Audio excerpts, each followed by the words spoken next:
Vote अधिकार यात्रेच्या निमित्तानं लोकसभेचे विरोधी पक्षनेते राहुल गांधी बिहारच्या जमालपूरमध्ये पोहोचले तर पंतप्रधान नरेंद्र मोदी सुद्धा बिहारच्या दौऱ्यावर असून त्यांनी बिहारमधील 13,000 कोटींच्या विविध विकास कामांचा शुभारंभ केलाय। यावेळी बिहारचे मुख्यमंत्री नितीश कुमार हे देखील उपस्थित होते। राहुल गांधींच्या वोटर अधिकार यात्रेचा 6वा दिवस आहे तर मोदींनी बेगुसरायमध्ये एका 6 पदरी पुलाचं उद्घाटन केलं।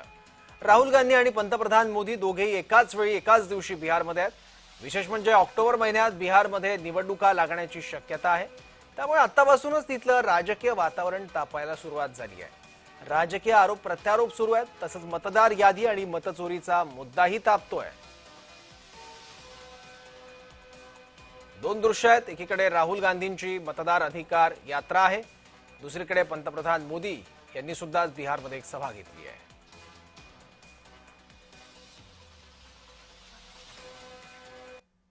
पंतप्रधान नरेंद्र मोदींनी आपल्या बिहार दौऱ्यात बिहारला 13,000 कोटींचं गिफ्ट दिलंय। वेगवेगळ्या विकास कामांचं मोदींच्या हस्ते उद्घाटन करण्यात आलंय। बेगुसरायमध्ये गंगा नदीवर बांधलेल्या 6 पदरी औंठा सिमरिया पुलाचं उद्घाटन पंतप्रधानांनी केलं। पंतप्रधान मोदी नितीश कुमार यांच्यासोबत पुलावरून चालले, त्यांनी त्यांच्या गळ्यातील पंचा काढला आणि तो हाताने हलवून लोकांना अभिवादन देखील केलं। यावेळी त्यांच्यासोबत केंद्रीय मंत्री गिरिराज सिंग आणि उपमुख्यमंत्री सम्राट चौधरी हे देखील उपस्थित होते। पुलाखाली बांधलेल्या घाटावर पंतप्रधानांच्या स्वागतासाठी सांस्कृतिक कार्यक्रमांचं आयोजन करण्यात आलं होतं। यावेळी मोदींनी काँग्रेस आणि राजदवर सडकून टीका केली आहे।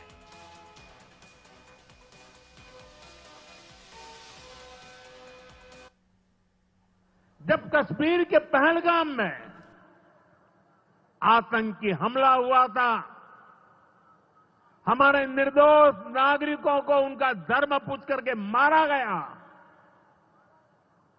मैंने बिहार की इसी धरती से आतंकवादियों को मिट्टी में मिलाने की बात कही थी। तर मोदी भाषणात काय म्हणाले नेमकं ते आपण आणखी काही मुद्दे पाहूयात।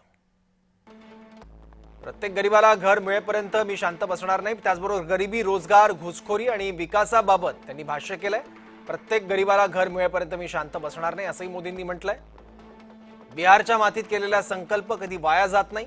राजकारणासाठी बिहारी माणूस म्हणजे फक्त वोट बँक असल्याचा आरोपही मोदींनी केलाय। काँग्रेस बिहारींचा द्वेष करतं, तिजोरी भरण्याचा काँग्रेसचा हेतू असल्याचा आरोपही त्यांनी केला। बिहारमध्ये घुसखोरांची वाढती संख्या हा चिंतेचा विषय असल्याचंही मोदींनी म्हटलंय। काँग्रेस राजदला तुमच्या हक्काचं घुसखोरांना द्यायचं आहे असंही मोदी म्हणाले। बिहारसाठी मोदींकडून 13,000 कोटींच्या विकास कामांचं लोकार्पण करण्यात आलंय। तर बिहारमध्ये राहुल गांधी यांची वोटर अधिकार यात्रा सुरू आहे। मुंगेरमध्ये राहुल गांधींनी रोड शो केला, तसंच तेजस्वी यादव यांच्यासह त्यांनी खानका रहमानीच्या मौलानांना भेटत त्यांच्याशी चर्चा केली आहे। बिहारचे माजी उपमुख्यमंत्री आणि विरोधी पक्षनेते तेजस्वी यादव आणि व्हीआयपी राष्ट्रीय अध्यक्ष मुकेश सहानी देखील त्यांच्यासोबत आहेत।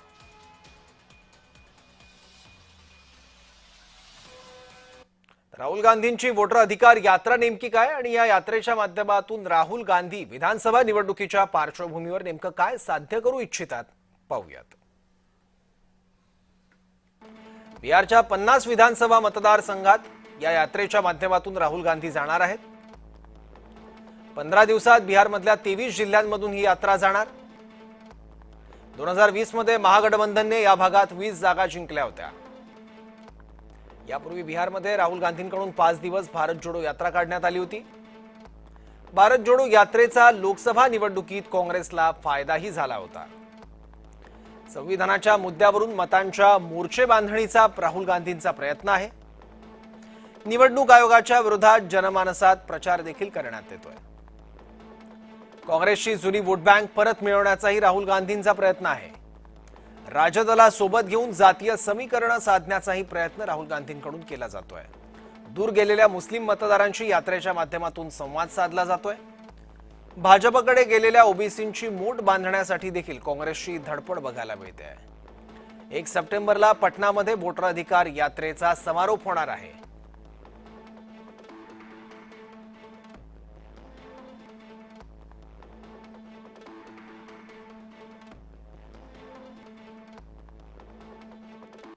आणि आणि असंच विश्लेषण जाणून घेण्यासाठी आपल्यासोबत राजकीय विश्लेषक जयंत माइंडकर सर आहेत. जयंत माइंडकर, आज बघतोय आपण एकाच दिवशी पंतप्रधान मोदी सुद्धा बिहारमध्ये आहेत. 13,000 कोटींचं गिफ्ट त्यांच्याकडून बिहारी जनतेला देण्यात आलंय आणि राहुल गांधी यांची यात्रा तर सुरूच आहे. 1 सप्टेंबरला या यात्रेचा समारोप आहे. दोघंही विधानसभा निवडणुकीच्या पार्श्वभूमीवर बिहार पालथा घालतायत, सभा घेतायत. जनमानस आता काय सांगतं बिहारमधलं? शेवटी सौरभ आपल्याला माहितीच आहे, काउबेल्ट हा नेहमी एक देशाच्या राजकारणातला डिसिजिव्ह फॅक्टर आहे. आणि बिहार हे तर अजून याचं कारण अगदी 1974 म्हणजे संपूर्ण क्रांती आंदोलनापासून जयप्रकाश नारायणांच्या पासून अगदी आजही मत चोरी वगैरे जे काही आरोप आहेत, पुन्हा त्याच्याही बाबतीत बिहार पुढे आहे. आणि तसं पाहिलं तर काँग्रेस त्या मानाने कुठेही नाहीये बिहारमध्ये. पण राहुल गांधींनी हा जो 65 लाख मतांचा जो एक आरोप केलेला आहे आणि त्याला आजही ज्यांचा बिहारमध्ये करिश्मा यशा लालू प्रसाद यादव यांच्या म्हणजे त्यांच्या कुटुंबात प्रॉब्लेम होऊन सुद्धा तेजस्वी यादवच्या द्वारे त्यांनी काउंटर अटॅक केलेला आहे आणि त्यांना जसा पाठिंबा मिळत आहे तो 65 लाखांच्या एकूण मत चोरी या आरोपाच्या बाबतीत, त्याच्यामुळे ही चुरस फार चांगल्या प्रमाणात घडत आहे. एका बाजूला नितीश कुमार जे गेल्या 20 वर्षांच्या पासून बिहारमध्ये आपलं मुख्यमंत्री पद शाबूत राखलेले आहे, म्हणजे जे आतापर्यंत कोणालाही जमलं नाही ते त्यांना जमलेलं. बिहार सारख्या एका पॉलिटिकली सेन्सिटिव्ह राज्यात त्यांनी ठेवलेलं आहे. आता 11,000 कोटी हे तर खिरापत वाटणं सुरूच आहे. महाराष्ट्रात सुद्धा लाडकी बहीण वगैरे किंवा टोल माफी वगैरे झालेली होती, तसाच प्रकार तिथेही त्यांनी आता गेल्या केलेला आहे. आता प्रश्न असा आहे की ही जी 65 लाख मतं चोरी जी झाल्याचा आरोप आहे, माझ्या दृष्टीने तो एक टर्निंग पॉइंट आहे. याचं कारण ती नेमकी दलित समाजातली, ओबीसी किंवा मुस्लिम वगैरे अशा प्रकारची जी मतं आहेत असा आरोप केला गेलेला आहे. त्याच्यामुळे गरीब लोकांची एक प्रकारे मतं चोरी केलेली आहे. या आरोपाला बिहारी पॉलिटिकली सेन्सिटिव्ह जनता कितपत स्वीकारते आणि त्याचे परिणाम काय होतात, मला असं वाटतं हा जो टर्निंग पॉइंट राहणार आहे हा मतचोरींचा आरोप आणि त्याला बिहारी जनता कशा प्रकारे आपल्या मनावर घेतय आणि जर भाजप त्यांना किंवा नरेंद्र मोदी पर्टिक्युलरली आणि नितीश कुमार या आरोपाला कसं प्रत्युत्तर देऊ शकतात हा खरा प्रश्न आहे. ठीक आहे जयंत सर, धन्यवाद या महत्वाच्या विश्लेषणासाठी.